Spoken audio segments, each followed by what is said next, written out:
இது நம்ம தகரப்பெட்டி YouTube channel. கிடைக்கிற ஒரு பழத்தை வச்சு இன்னைக்கு நம்ம ஜாம் பண்ண போகிறோம். வாங்க வீடியோக்குள்ள போகலாம். இந்த வழியில தான் போகணும்.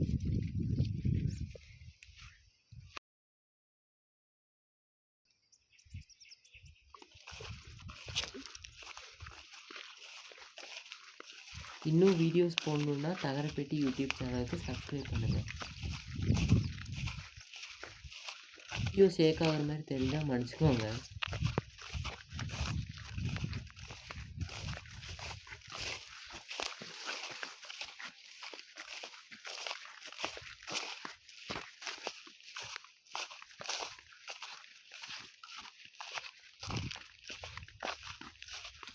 இதுவும் அந்த கள்ளி செடிக்கு பக்கத்தில் வந்துட்டோம்.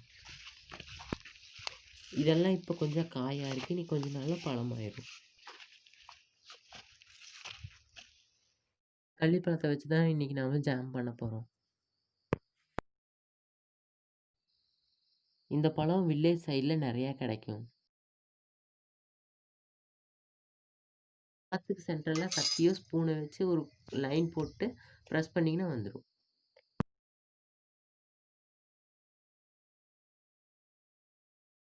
அதை ஒரு மிக்ஸி ஜாரில் போட்டு நல்லா அரைச்சிக்கோங்க. ஹாஃப் டம்ளர் தண்ணி ஊற்றி அதை நல்லா வடிச்சுக்கோங்க. அதை வடித்ததுக்கப்புறம் இப்படி இருக்கும். தீ மூட்டி அதுக்கு மேலே ஒரு கடாயை வச்சுருங்க. டீ, எண்ணெய் இந்த மாதிரி எதுவும் யூஸ் பண்ணாதீங்க, அப்புறம் நல்லா இருக்காது. நம்ம அரைச்சி வச்சிருக்கிறத உள்ளே ஊற்றுங்க.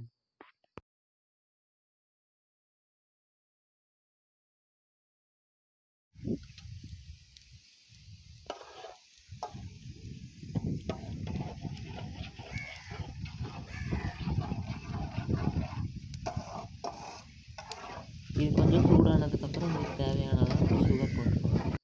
சுகர் நிறைய போட்டிங்கன்னா இதில் புளிப்புத்தன்மை வராது.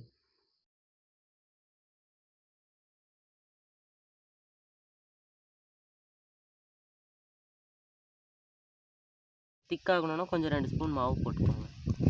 மாவு கட்டி சேராமல் நல்லா கலக்கிக்கோங்க.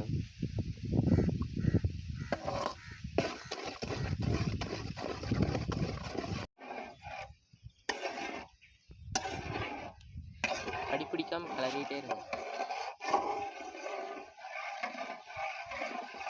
நல்லா கெட்டியாகிற வரை கிளறிட்டே இருங்க. மாவு கட்டி சேராமல் கிளறுங்க. நீங்கள் மைதா மாவு யூஸ் பண்ணலாம், இல்லைன்னா கடலை மாவு கூட யூஸ் பண்ணிக்கலாம்.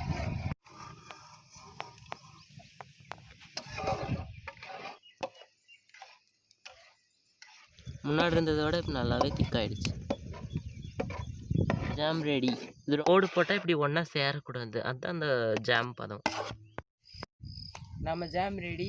டேஸ்ட் சும்மா வேறு லெவலில் இருக்குது. கடையில் வாங்குகிற ஜாமை விட நல்லா இருக்குது. நீங்களும் இந்த வீட்டில் ட்ரை பண்ணி பாருங்கள்.